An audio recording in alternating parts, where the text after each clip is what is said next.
नमस्कार, बहुत स्वागत है आप सभी का। आप देख रहे हैं आपकी बात छत्तीसगढ़। मैं हूं अभिलाष मिश्रा। छत्तीसगढ़ में एक के बाद एक लगातार पहले विधानसभा, फिर लोकसभा और अब निकाय चुनावों में कांग्रेस की करारी हार हुई है और इसके बाद अब कहीं ना कहीं असंतोष देखने को मिल रहा है। कहा जा रहा है कि अब जो है प्रदेश अध्यक्ष को बदलने का वक्त आ गया है। अंदर खाने से इस तरह की आवाजें आ रही हैं। कोई आदिवासी प्रदेश अध्यक्ष की मांग कर रहा है तो कोई कह रहा है कि नए चेहरे को सामने आना चाहिए। टीएस सिंहदेव को लेकर के भी चरणदास महंत जी की तरफ से कुछ इस तरह के बयान हमने पहले सुने थे और अब अमरजीत भगत जी ने मोर्चा संभाल लिया है और वो इसी टीम के साथ खुश नजर आ रहे हैं।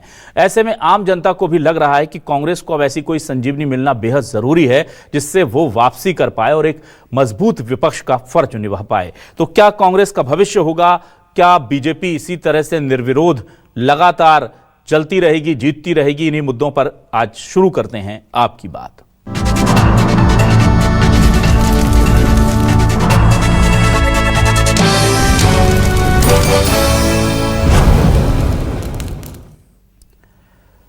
तो बहुत सारी बातें हुई थी और कहा गया था कि इस रिजल्ट के बाद दीपक बैज जी को प्रदेश अध्यक्ष के पद से हटा दिया जाएगा और उनकी जगह कोई और आएगा। किसे लाया जाए, किसी आदिवासी को लाया जाए, टीएस सिंहदेव जी को बनाया जाए। इन अटकलों के बीच अमरजीत भगत जी ने क्या कहा है और भूपेश बघेल जी क्या कह रहे हैं, जरा सुनिए।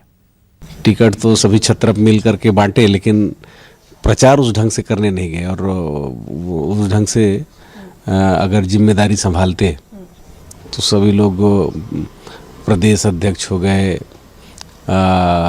नेता, हमारे जो नेता प्रतिपक्ष जी हैं वो हो गए, मुख्यमंत्री हो गए, पूर्व उप मुख्यमंत्री हो गए, पूर्व अध्यक्ष लोग टीम बना करके अगर निकलते हैं तो हो सकता है परिणाम कुछ और होता। कांग्रेस ने उसको काउंटर करने के लिए आदिवासी प्रदेश अध्यक्ष रखा है।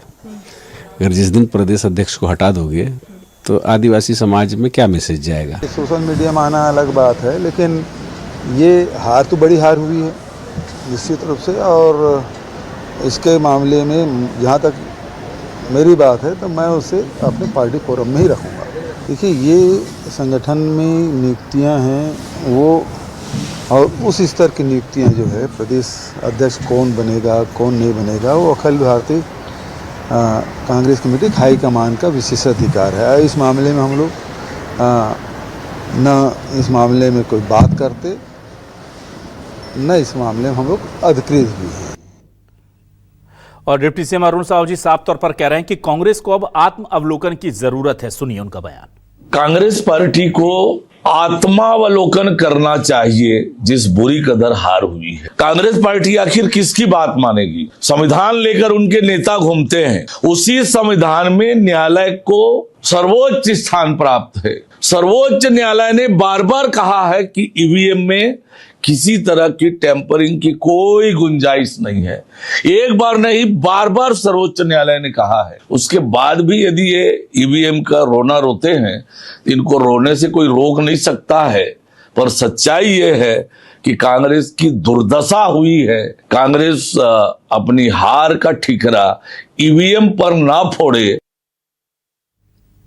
और आम लोगों से हमने जानने की कोशिश की कि क्या लगता है क्यों कांग्रेस हार रही है, कांग्रेस की हार की वजह क्या है। जरा सुनिए क्या कहा उन्होंने। का कारण क्या? सिंपल है, जिसकी सत्ता रहती है उसी के पक्ष में आता है ज़्यादातर। पिछले बार कांग्रेस की सरकार थी तो उसके ज़्यादा पार्षद आए थे, उसके महापौर बने थे। कांग्रेस के आपसी गुटबाजी के नाम से, और वो 5 साल कांग्रेस रही है, कुछ विकास बिलासपुर का तो हुआ नहीं है ना।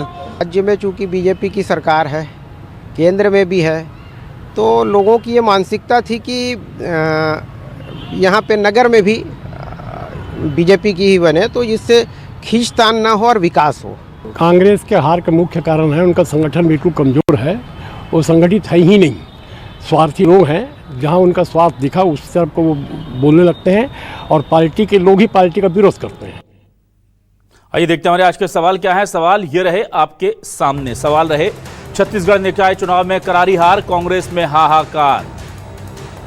कांग्रेस प्रदेश अध्यक्ष के नाम पर भी बिखराव, कांग्रेस के नेता दे रहे अलग अलग सुझाव। बीजेपी ने कांग्रेस को दी आत्म अवलोकन की सलाह, कांग्रेस में कब खत्म होगी आंतरिक कलह।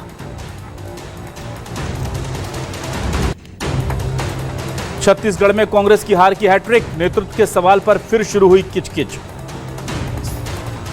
हमारे साथ कुछ खास मेहमान जुड़ रहे हैं। मेरे साथ आज जुड़ रहे हैं कांग्रेस से वरिष्ठ नेता प्रवक्ता सुरेंद्र शर्मा जी, बहुत स्वागत करूंगा सुरेंद्र जी आपका। और बीजेपी से हमारे साथ पूर्व विधायक वरिष्ठ नेता रजनीश सिंह जी जुड़ रहे हैं, उनका भी बहुत स्वागत करता हूं। सबसे पहले मैं आता हूं सुरेंद्र जी आपके पास। सुरेंद्र जी देखिए, स्थिति आती है, पार्टी जब कहते हैं ना कि अपने संक्रमण के दौर से गुजर रही होती है तो ये स्थिति बनती है।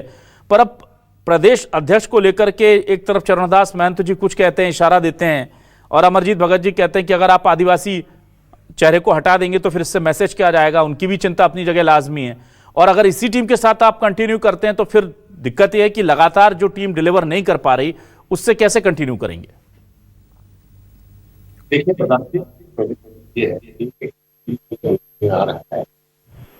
भारत की राजनीति में पिछले कुछ वर्षों से हम देख रहे हैं कि जनता जो है जिसको देती है भरपूर देती है।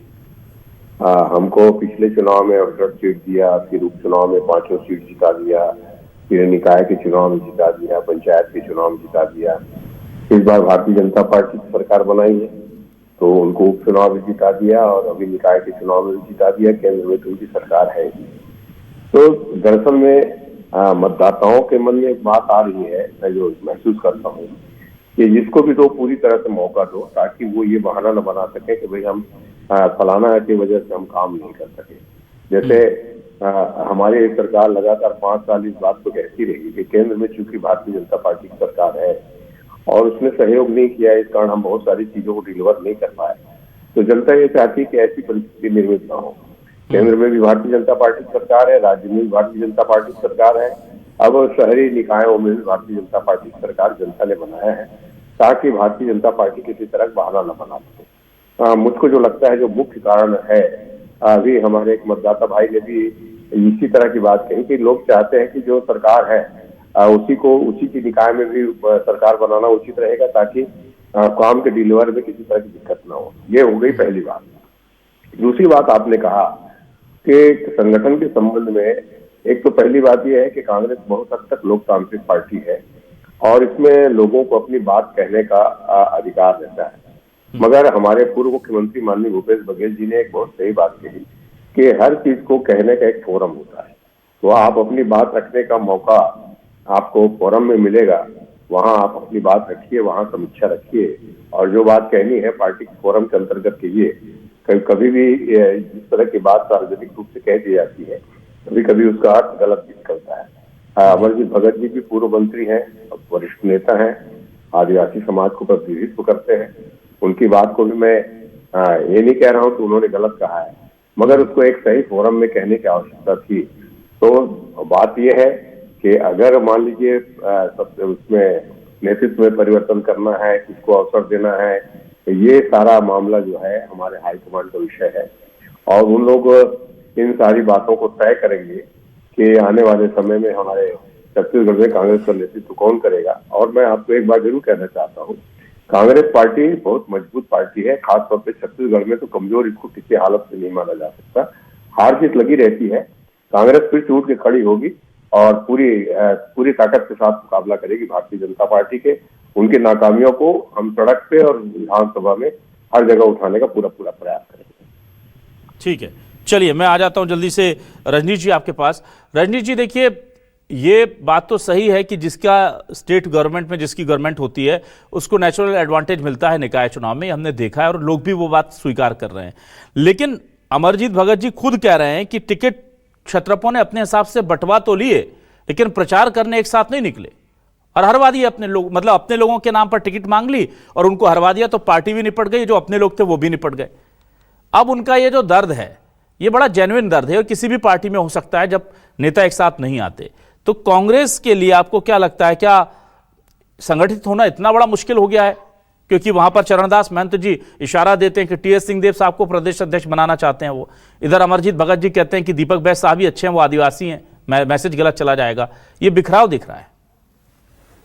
जी अभिलाष जी, देखिए वैसे तो ये कांग्रेस का अंदरूनी मामला है, लेकिन यदि पिछले बहुत वर्षों से यदि पूरे देश में कांग्रेस के परिप्रेक्ष्य में नजर डालें तो इनके पास राष्ट्रीय स्तर से बोल रहा हूं, न तो कोई नेता है, न नेतृत्व है, न नीति है और न ही नियत, जिसका परिणाम धीरे धीरे हो रहा है कि जो निगेटिविटी की राजनीति इनके शीर्ष नेतृत्व कर रहे हैं उसका प्रभाव पूरे देश में पड़ा और ये सिमटते सिमटते इतने सिमटते जा रहे हैं कि आने वाला समय मुझको नहीं लगता है कि कांग्रेस पार्टी फिर से उठ खड़ी होगी। 2-3 राज्यों में थोड़ा बहुत इनकी शक्ति अभी दिख रही है, लेकिन जिस तरह से इनकी राजनीति नकारात्मकता की चल रही है, आने वाले समय में निश्चित रूप से आप यहाँ भी जो अन्य प्रदेशों में इनका हश्र है वो हश्र देखेंगे बहुत जल्दी।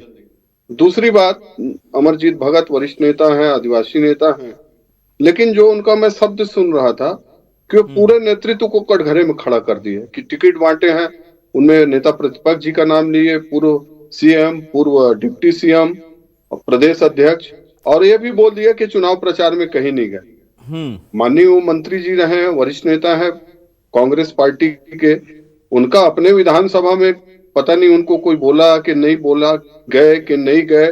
अब ये उनका जो विषय है छत्तीसगढ़ की जनता समझ रही है। प्रदेश अध्यक्ष के बारे में भी बोल दिया, तो मुझको लगता है उनको भी एक अवसर लगा कि हम ऐसा बात कहें कि कुछ लोग हमारे नाम का भी बात करना शुरू कर दें। और कुल मिला के जो विषय है, जिस विषय को हम लेके बात कर रहे हैं, सुरेंद्र शर्मा जी उसको ढकने का प्रयास कर रहे हैं। कुल मिला के यह है कि प्रदेश अध्यक्ष के चुनाव में भी इनका हार्स ट्रेडिंग होगा, उसमें भी जो बनेगा उसको बनने से पहले ही हमारे कांग्रेस के वरिष्ठ लोग उसको भी निपटाएंगे। कुल मिला के अभी इनका नेतृत्व बना नहीं है और उनके लड़ाई चालू हो गई, मैं बनूं कि वो बने, और उसका इसी प्रकार हंस रहे, बाकी सब मिलके करेंगे। रही बात की जिसकी सरकार रहती है, 30 सेकंड में बात समाप्त करता हूँ अभिलाष जी, कि बात हुई कि जिसकी सरकार रहती है राज्य में उसकी सरकार बनती है, निश्चित रूप से इसका कुछ न कुछ तो लाभ रहता है, मैं भी स्वीकार करता हूँ। लेकिन भारतीय जनता पार्टी, माननीय नरेंद्र मोदी जी के 11 साल का कार्यकाल, माननीय विष्णुदेव साय जी का संवेदनशील सुशासन, 15 महीने के कार्यकाल, ठीक है सर, ये सब जो काम हुआ है, इसके कारण इस तरह के परिणाम हमको नगरीय निकाय में मिला है। ठीक, चलिए मेरे साथ बाबूलाल शर्मा जी वरिष्ठ पत्रकार फोन लाइन पर इस वक्त जुड़ गए हैं, उनका बहुत स्वागत करता हूं। बाबूलाल शर्मा जी, देखिए अमरजीत भगत जी ने आज खुलकर के कह दिया कि टिकट तो बंटवा लिए क्षत्रपों ने, लेकिन वो प्रचार के लिए एक साथ नहीं निकले। अगर नेता प्रतिपक्ष, प्रदेश अध्यक्ष, तमाम लोग जो पूर्व सीएम है, डिप्टी सीएम है, ये सब लोग मिलकर के एक साथ निकलते तो नतीजे कुछ और होते। तो एक तो ये चीज है कि उन्होंने क्षत्रपों के बीच के मनमुटाव की बात को सार्वजनिक कर दिया, हालांकि ये कोई नई चीज नहीं है, पर कांग्रेस के नेता ये कहने से गुरेज करते हैं। दूसरा, जो चरणदास महंत जी ने टीएस सिंहदेव की तरफ इशारा किया था, उसको लेकर कह दिया कि हमने एक आदिवासी सीएम को बैलेंस करने के लिए आदिवासी प्रदेश अध्यक्ष रखा है, अगर एक आदिवासी को पद से हटाएंगे तो इससे गलत मैसेज जाएगा। तो ये क्या दोनों ही जो बातें उन्होंने कही है बड़ी चुनौती है इस वक्त कांग्रेस के सामने? सर देखिए, अमरजीत भगत इस वक्त असंतुष्ट नेताओं में गिने जाते हैं जी, और जो है वो हर ऐसी बातों की टिप्पणी कर देते हैं जिसमें विवाद खड़ा होता है और चर्चा में बने रहते हैं जी। उन्होंने जो आज कहा है बात, दिखता तो साफ है, दिख तो रहा है कि सब इकट्ठे नहीं हो पा रहे हैं उसको, लेकिन अमरजीत भगत ने जो कह दिया नेता के रूप में, उसका असर पड़ता है, उसमें कंफर्मेशन होता है कि वास्तव में जो है इन लोगों में अंदर खाने में अच्छे से नहीं कुछ चल रहा है, और उसका प्रभाव जो है वो पार्टी के ऊपर पड़ता है, पार्टी के हर वर्ग के ऊपर पड़ता है, कार्यकर्ताओं के ऊपर भी पड़ता है, कार्यकर्ता भी निराश हताश होते हैं।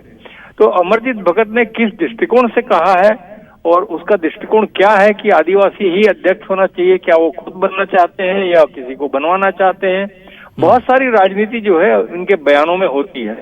किसी भी नेता के बयान के पीछे राजनीति जरूर होती है, कुछ ना कुछ उसका मंशा होती है। इसलिए जो है मैं ये मान के चलता हूँ कि अमरजीत भगत ने किसी मंशा के अनुरूप ही जो है ये बयान दिया है, ताकि मैसेज जाए कि मैं असंतुष्ट हूँ, ये तो स्पष्ट हो ही जाए, और ये भी एक मैसेज जाए, दबाव बने कि कहीं न कहीं अमरजीत भगत को एडजस्ट करना जरूरी है, अन्यथा वो इसी तरह बयान देते रहेंगे, ये एक दबाव भी बनेगा, ऐसा भी सोच करके जो है कई बार बयान दिए जाते हैं। मुझे लगता है कि स्पष्ट कर दिया है अमरजीत भगत ने, जो प्रदेश के नेताओं की स्थिति है उसको साफ कर दिया है। कुछ महंत जी ने किया था, कुछ अमरजीत भगत ने कर दिया। जी ठीक है सर, आप बने रहिएगा हमारे साथ। सुरेंद्र शर्मा जी, देखिए नई टीम बनेगी या नहीं बनेगी आलाकमान का फैसला है, लेकिन चाहे आप खुद ही कहते हैं कि आंतरिक लोकतंत्र है, जब ये बात महंत जी कह सकते हैं, अमरजीत भगत जी कह सकते हैं। तो सुरेंद्र शर्मा जी को क्या लगता है कि नई टीम को मौका मिलना चाहिए, क्योंकि लगातार हार होती है तो मनोबल भी टूटता है और एक बार नई टीम बन जाती है तो वैसे ही थोड़ा उत्साह बढ़ जाता है कि अब भाई नई टीम है, फिर से हम लड़ाई लड़ने जा रहे हैं, अब तैयारी पक्की है। देखिए, ऐसा है कि राजनीतिक दलों में बहुत सारी बातों पर विचार करके कदम उठाए जाते हैं और निश्चित रूप से छत्तीसगढ़ में जिस तरह से राजनीतिक गतिविधियां चल रही है, इस तरह से कांग्रेस पार्टी के भयंकर पराजय हो रही है, तो हाईकमांड से ऐसा तो है नहीं। निश्चित रूप से ऊपर खाने में इस पर विचार विमर्श जरूर चल रहा होगा और वो उस पर निर्णय लेंगे भी। क्या निर्णय लेते हैं इसके संबंध में न तो मुझको कहने का हक है, न मैं उसका कोई प्राधिकृत अधिकारी हूँ, मगर मैं इतना जरूर कह सकता हूँ कि कांग्रेस जो है, कांग्रेस में जो जिसको तथाकथित गुट कहते हैं, वो गुट जो है इसकी खराबी नहीं है, ये एक तरह से इसकी खासियत है, एक तरह से अच्छाई भी है। और ये हमेशा से रहा कि लोग एक दूसरे के, इस नेता से अगर नहीं बन रहा है तो उस नेता के पास चले गए, उस नेता से नहीं बन रहा है तो उस नेता के पास चले गए, इससे कोई बुराई नहीं है। मगर सवाल ये है, जब भारतीय जनता पार्टी से लड़ना हो उस समय सारे लोग एक साथ होकर के, जब भारतीय जनता पार्टी से लड़ना हो या विपक्ष से लड़ना हो तो सारे लोग एक साथ होकर के, खड़े होकर के लड़े तो वो ताकत काफी कांग्रेस पार्टी की पड़ जाती है। और निश्चित रूप से आज हमारी पार्टी में चिंतन का विषय है, चिंता का विषय है और नए सिरे में विचार विमर्श करने की आवश्यकता है। और निश्चित रूप से पार्टी की हाईकमांड जो है और उस तरह के नेता जो इसके लिए जिम्मेदार है, वो सब निश्चित रूप से इस पर चर्चा करेंगे और वो जैसा उचित होगा उस हिसाब से कदम उठाएंगे। ठीक है, मैं वापस आता हूं। रजनीश जी, आपसे ये जानना चाहता हूं, देखिए कहा जाता है ना कि भले ही इस वक्त आप अपने शबाब पर हैं, पार्टी अपने बहुत अच्छे परफॉर्मेंस दे रही है, लेकिन कुछ सीख तो मिलती है। तो क्या जब ऐसा कभी वक्त आएगा तो इन सीखों को आप लोग ग्रहण करेंगे या ऐसा तो नहीं नजरअंदाज करेंगे? क्योंकि सत्ता में जब कोई होता है तो सत्ता की ताकत की वजह से अनुशासन अपने आप दिखता है, लेकिन जरा सा कुछ होता है तो बिखराव भी दिख जाता है फिर। देखिए अभिलाष जी, भारतीय जनता पार्टी वो पार्टी है जो संघर्षों से उत्पन्न हुई है, त्याग तपस्या बलिदान से संघर्ष हुई पार्टी है। और ये भी देखेंगे कि जहां भी हमारी सरकार रही है, राज्य सरकार में लगभग 11 साल से केंद्र सरकार में, हम सत्ता जो मिलता है उसको इस तरह से मदहोश होके उसका उपयोग दुरुपयोग नहीं करते हम, बल्कि उसको बड़ी जवाबदारी मानते हैं।